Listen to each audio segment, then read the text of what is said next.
will Impact Wrestling. My mistake with the camera. Okay, what do we get here in the show? Do you expect me to say it was crap? Do you expect... You're always going to think I'm saying it's crap. Do you think I'm going to say it's a great show? Do you think I'm going to say something in between or totally don't agree? You're about to hear my thoughts and then you can make your own mind up and enjoy yourself. That didn't make any sense, but it did at the same time.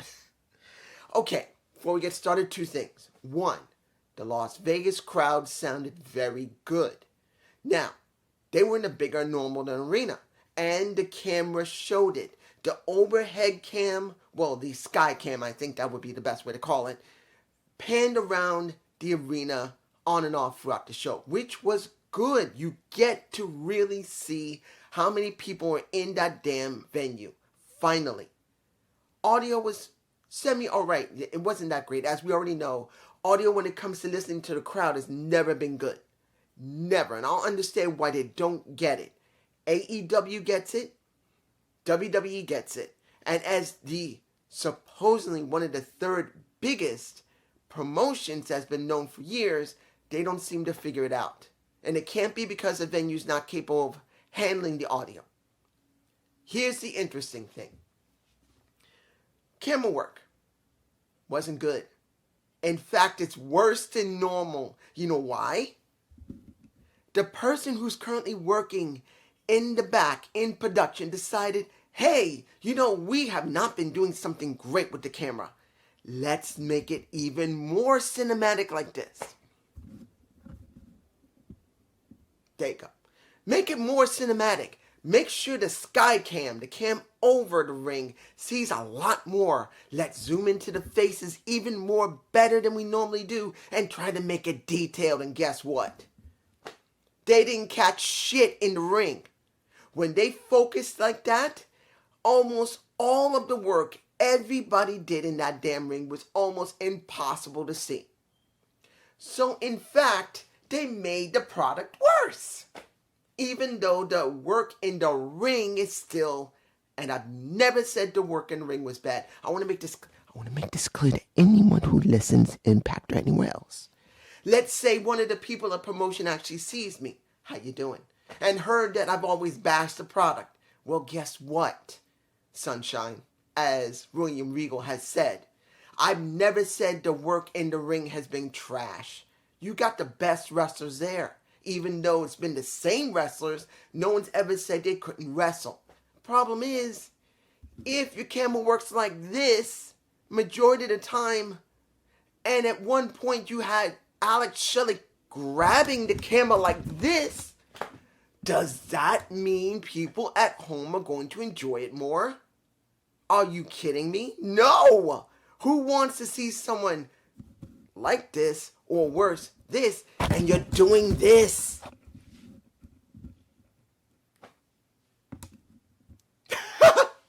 Messed up my camera. Now the lighting's all off. There we go. My camera decided, hey, he's moving me around. I'm going to spaz out. Okay, now you heard when it comes to production and what we got. Let's see what you like about the show. Opening, BTI, Black Taurus went up against Laredo Kid. I didn't watch it, but they did show a short moment before the first match to explain what happened in the tournament, and Laredo Kid lost to Black Taurus. That's fine. But it's sad. When it comes to Black Taurus, he always gets somewhere into the mix, but he doesn't get very far. Worse, it is Laredo Kid. If this guy has been in the product and the company for so many years, why have they not really used him enough? In the X Division, as a champion, I don't ever remember him winning any titles like the X Division. Wouldn't it be good to see it? I'm just saying. We got Trey versus... let me give it to you like this. The former member of the Dark Order. What is it? Alan Angels. I'm about to botch his name because I hadn't thought about him in a while. Here's the thing. Alan's actually good. I like his ring work. From what little I've seen of him over the years, whenever he's been able to talk, he's not a bad talker. I doubt he's been signed to Impact Wrestling. Either he wants to keep doing the independents, going from one promotion to another, or Impact hasn't signed him. This is where the problem lies. You got Trey Miguel. And I'm not against Trey. I like Trey. He's great. But he's been used so much. Here's the problem. I don't want to see him anymore. Not because he can't perform in the ring. Not because he can't talk. Not because he doesn't have charisma. He's got it out of his ass. It's that he's been used so much. I don't want to see him anymore in the title picture of the X Division, because you've used the same people over and over and over and over and over and over again. And it's not against Trey. This is not his fault. He's doing exactly as he's paid to do. He's going out there to wow the people and putting on a damn great show. But the problem is, I've seen him so much. I've seen practically every move he's done. I don't want to see him in the tournament. I don't. It would have been better if Alan Angels had won, but he didn't. Even though he did a great job, it doesn't matter. Trey has been pushed forward. Let's move on. Next, we had a position that I didn't expect. Now, what do I mean by position? We got Tasha Steelz going up against a jobber. I can't remember her name, but it's not the point. Within 5 seconds of the match beginning, she gets a knee to the face. And I believe her last name might have been Shields. Yeah. What is her? I think I wrote her name down. Rochelle. Rochelle Shields. I believe. That's her name. But it doesn't really matter. She completely wiped her ass out within 5 seconds. Says why a high class, a superior wrestler like myself is dealing with this trash. Get in this ring, and she's calling in Savannah Evans and destroy this bitch. And she grabs her, she basically nails her, and she wins the match. And that's the jobber. The jobber wins. But pretty much Tasha doesn't care. So she has Savannah Evans destroy her again. So here's the interesting thing. Where is Killer Kelly? Now, mind you, she could come next week. But, here's the but. I'm worried. I'm going to tell you right now. Of course, there's a great chance that Killer Kelly will come back, along with Marsha Slamovich. Where's Marsha? All that words, all that stuff. Where's Marsha? Now, mind you, they could come both back next week or the week after. Fine. But who do I think is going to get the most shine when they get there and do something? Killer Kelly. Marsha Slamovich, I don't see it. Now, mind you, if she does come back, that'll be great. And maybe if they push her, that'll be great. But as it stands now, I expect Marsha to be done. And I'm worried about Killer Kelly. I don't know if she is doing anything at this moment. The question is going to be, is she going to reappear in the next week or two? And if Marsha Slamovich appears in the next week or two, how long will it be before she gets eaten by Mickie James? I'm going to tell you right now, Marsha gets eaten by Mickie. Why do you care? That's going to come. Now, let's move on. Now, we got Tommy versus Chris Bay. Now, the problem here is, and the great thing at the same time, is that they're still going by the narrative that Bully Ray is trying to screw over everyone. He's the one who nailed Ace Austin. The boys came together. I believe I got a shot at them and in my face, I think. If I'm putting any images in, I believe I will. Pretty much, this match is spurred on due to the fact that Ace Austin was back. And he wants to know who nailed him. He believed it was Bully. And Tommy tried to defend a Bully Ray. Okay, match. The first, I can't remember. I'm surprised. I thought that Tommy went up against Chris Bay once before, but they're saying they've never faced each other in the ring. So, okay. Was it a bad match? No. Tommy does what Tommy does. Tommy is an old school style wrestler who's going to do much of the selling that he can with his skill and what condition he is. He's 50 or 51 years old. I think he's my age, 50 or 51. No. Is Tommy older than me by a couple of months? I think Tommy's at least a couple of months older. So he's 51 and a few months older than me. So he's doing the best he can with the condition he's at. Fine. But in the end, who do we get that made everything interesting? It was Moose. Moose comes down, looking at a Bully Ray, messing with Bully Ray, and then grabs a Chris Bay's ankle, which everyone thinks that he did it. And then Chris Bay wins the match, which he should, instead of Tommy. And then you get everyone hating a Bully Ray even more, even though as let me say about Renwall, I love the guy. But in this moment, I really, really wish he would become an interviewer and get nailed and jump into the ring at least once or twice, because we need a little change up. So Tom Finnegan, I believe, I can't remember his last name. Tom gets a little bit of a change up with his partner.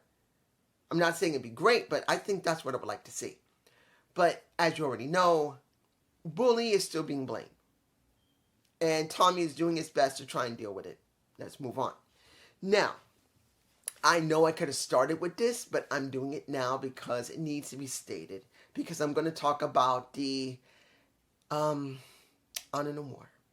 Talk about Eddie Edwards and where they're going to go. I have to do it now.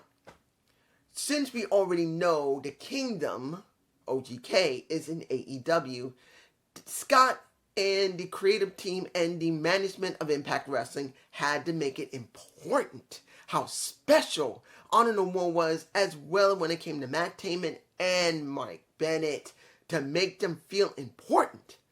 So you know what he did? Opening of the show, he was confronted by the Kingdom, and they're saying, this is not fair. We deserve better. We don't deserve to be treated like this ever again. And he said, you know what? You're right. He gives them a handshake and says, you're freaking fired. So, instead of just leaving it alone, and I'm saying this, guys, what have I said? That Impact Wrestling is WWE Light. They are. They're WWE Light. Instead of just making it that they lost and they just ended there, and they just seem to disappear, like they've done with other talents in their company over the years. They just did their business and then they don't do anything else and they just leave. You get them fired. Now, mind you, that kind of goes along with Honor No More to say they've been fired, but we're talking about two guys that's gone to AEW, with one of them having a wife over in AEW. And they could have just left it. No one had to say anything. We already know they've been seen on TV. They've been on Dynamite TV. We know this. But it was kind of like insult to injury. Come on. You guys tell me if I'm right or not. Maybe I'm looking too much into it.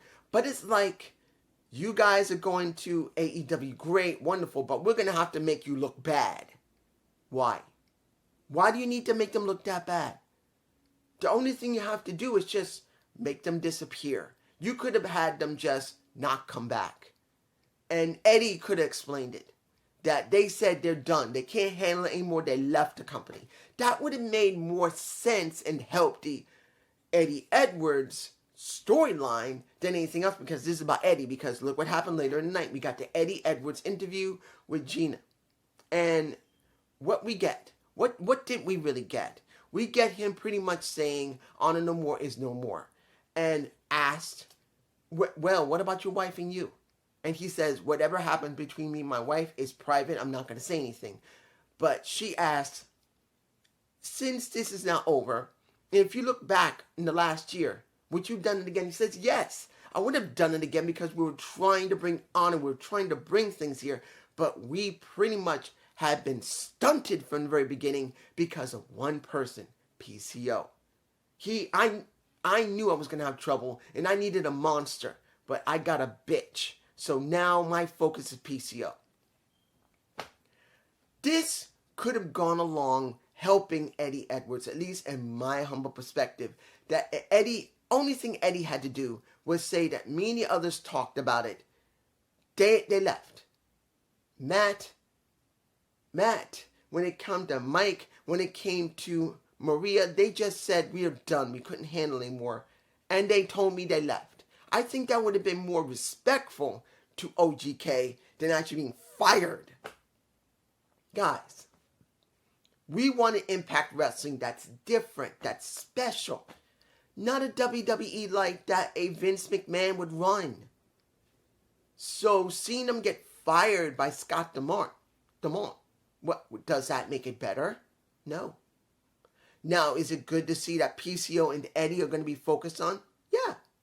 Vincent is gone because he was injured by PCO. So why couldn't they done that with them?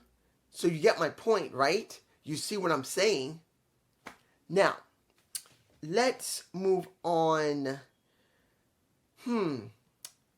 We did have a video from... I can't really say much about when it comes to Violence by Design because they're still working with Sammy.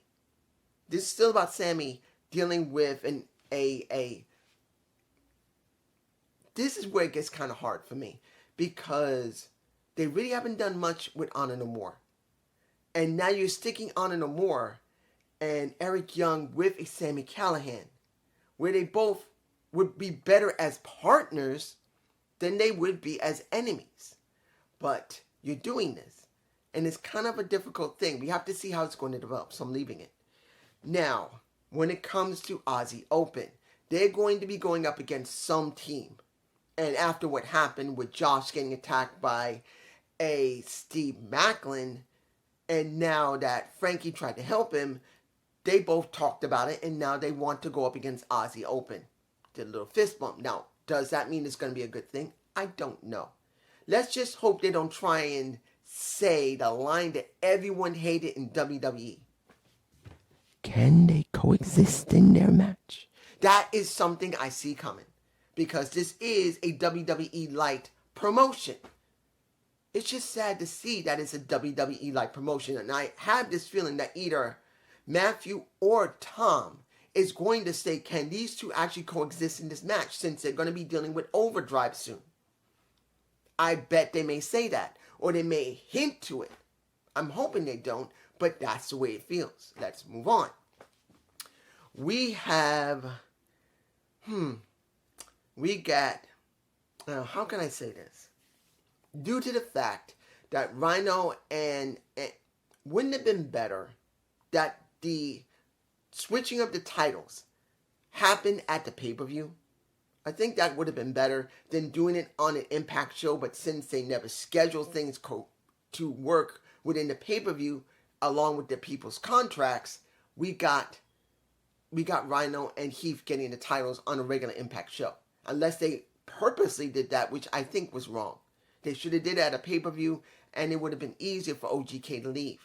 But this is what we get. Now, supposedly, Rhino and Heath spoke to Motor City Machine Guns. They were ready to go and talk to Scott. Then the major players got involved, and now we got Matt Cardona versus Alex Shelley. That is not for a number one contender shot. It is just to see who is a better team that may eventually get a shot against Rhino and Heath. Now, I thought about this. Forget about the match. Don't worry about the match. We know who won it. It's not the point. I thought about how many teams does Impact have. Now that OGK is gone, these are the teams you're supposed to have. Counting on how long they stay. Aussie Open, counting on how long they stay. You got the Motor City Machine Guns. They're staying. You got Chris Bay and Ace Austin. Now that makes 3. Now you have Violence by Design with Diener as well as Eric Young. That makes 4. Then you have Heath and you have Rhino and you got Tommy and you got Bully Ray, possibly. Counting if they're going to team up some more. So you got about 6, maybe 7 teams to work with, which is good. But here's the problem. Since those teams also doubles as singles competitors, you see them so much, you got oversaturation. This is one of the problems Impact has. They haven't separated the X division from the tag division. Now many people will say, dude, what's wrong with that? You get to see them both in the same problem. Here's the problem. It shows how small the damn company is. When the damn company has to use the same wrestlers in the X division and the main title picture in the tag division, it reminds you of what happened with the women in 2020 when they brought in not only their Impact Women's Championship, and that is the I'm saying that because of Royal Rumble and Mickie James, but pretty much when the tag belts came in, women that were in the roster had to do double duty in the singles and tag division. And you saw every incarnation of how many matches you can do with the same women. Same matches. Now you got the same thing with the men. But here's the problem. The main title picture and the X division have the same people in the tag division. And instead of separating them and only once in a while having some of the people here come over here, or some people come over here and come over here, you got them both together. Which means you have a very small roster. Which means we've seen everybody. And Aussie Open is the only breath of fresh air we get. And that's a bad problem because that's the only team we ever get. We get one team from outside, or one guy from outside, or maybe one girl from outside. And that just shows how this is Impact. It should be here where my hands are. Look, hang on. Look at you can see my wall back there. It just shows how small my room is. This is where AEW is. They got this. This is WWE. They even got more. This is Impact. You're seeing the same people. Now, mind you, we don't see a lot of people in AEW. They're kind of like this, actually. WWE is this because they got 3 shows. AEW is like this, but at least they got 4 shows. Impact, they got only BTI in this and the Impact Plus shows that come out once a month. They need to stop being this. They need this badly. Hiring people, as I've said, is not working. Everybody has said over the years when it comes to Impact. I know I'm not going to the rest of the show, but I got to say this. I got to say it because it needs to be stated. Look, guys. We've talked for years that Impact needs to hire new talent. And we also talked about Impact needs to basically book this talent better. But the major true problem is if the company's management wants it like this, and it should be this, where's the true problem? Is it hiring or booking, or is it the management itself who thinks we need to save as much cash as we got to? Let's keep using the same people over and over and over again and very rarely bring anyone in. And when we do bring them in, guess what? We book them kind of solid, but then we do nothing with them after they either finish the tapings or we don't really sign them to last very long. So who do we blame here? Do we blame the talent for not wanting to go to Impact because they don't get that much money? Do we blame the talent for not wanting to go to Impact because they don't write very well for them and book them well? Or do we blame Impact Wrestling for how they book their talent, how they pay their talent, and worse yet, you know for a fact you keep using the same talents over and over again. So much that we've seen everything. Doesn't mean we hate it, but it doesn't mean you're ever going to get new people to come in because who wants to see the same people over and over again? That's new. Let's move on. Gotta go back. I hope you enjoyed that rant. Now, Raj versus Joe. Oh my gosh. Raj Singh versus Joe Hendricks. Actually, it sounds like Joe Henry, but Joe Hendricks. Guys, is he funny? Yes. Is he charismatic? Yes. Does he get on your damn nerves like he's just an annoying prick? Yes. So that makes him interesting. But here's the question. He's interesting. Whenever you say his name, he jumps up even if he gets his ass kicked. And he wins the match. And Joe Hendry. Thank goodness nobody there. Interesting. I see one major problem. We already have comic relief in. Guess who? Just resigned. Who is now going to stay for more multiple years, maybe 3 years. And you know who I'm talking to, the one that loves a Johnny Swinger. You now have Joe Hendricks. He is the replacement for a simple little guy known as Disco Inferno, aka Johnny Swinger. So my friend, seeing Johnny Swinger signed again for 3 years doesn't mean a damn thing. Like I said in the comment, you better hope he gets booked correctly. Here's the problem. Joe Hendricks, it may replace him. And he'll be stuck on the roster doing absolutely nothing. Along with Ziggy Dice if he's still staying there. I don't even know if Ziggy's been re-signed or if he has an extension of his contract. I don't know yet. But the point is, Joe Hendricks is the new, guess who, better built and more charismatic, not saying that Johnny Swinger isn't fun, than Johnny Swinger. So guess what? They're going to push him more than Johnny. And they haven't been pushing Johnny on the main show, and I don't even know what they've been doing with him in BTI. So this is what you get. Sorry. Now, what do we have here? We get the 6 woman. Well, I don't know why I'm saying woman when I should say knockouts. To be honest, I'm going to say women. You know why? Because this closed the show. And this was not about Vex. It's not about Shaw. This is not about Taylor Wilde. And definitely not about Jordynne Grace. This was about only Mickie James winning again.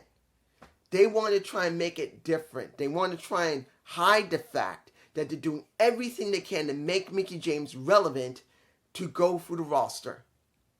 She's already beaten Shaw. So now, the women that she's going after to get to Knockouts title, she's going to have to go through Chelsea. She's going to have to go through Deonna Purrazzo. She's going to have to go through, and I believe she's next in a Taylor Wilde. So it's going to be probably Taylor Wilde. Then it's going to be Chelsea Green. Then it's going to be Deonna Purrazzo. And then it'll probably be Jordynne Grace. Counting on if we get Killer Kelly coming back in time, or even if Marsha Slamovich comes back. Because Mickie James says she's going to go through the entire roster. She's got to go through those women along with Killer Kelly and along with Marsha Slamovich, counting on if Marsha comes back and Killer Kelly comes back. It just depends. The match itself was fine. Just like the other matches throughout the night were fine. But this was about Mickie looking great. And she did. With a lot of boobs. Unfortunately, I didn't get to catch the image of it at the end where you see all the women there. But let me give it to you like this. Was this an effective show? I will say yes. I'm sure. I'm definitely sure you're surprised. Don't be. I never said the quality of the show was 100% trash. I've always said the wrestling was fine. Backstage segments are pretty good, especially what happened with Eddie Edwards. I'm not fond of Eddie being the one that was spoken when it could have been Alex Shelley or it could have been Chris Sabin, but he did what he did. So seeing what we got here was fine. It's just that, let's be honest, we're still dealing with a WWE-like promotion that doesn't understand doing this is not going to make the people at home interested. I'm just saying. And I hope you enjoy this. Exercise my demon. Peace.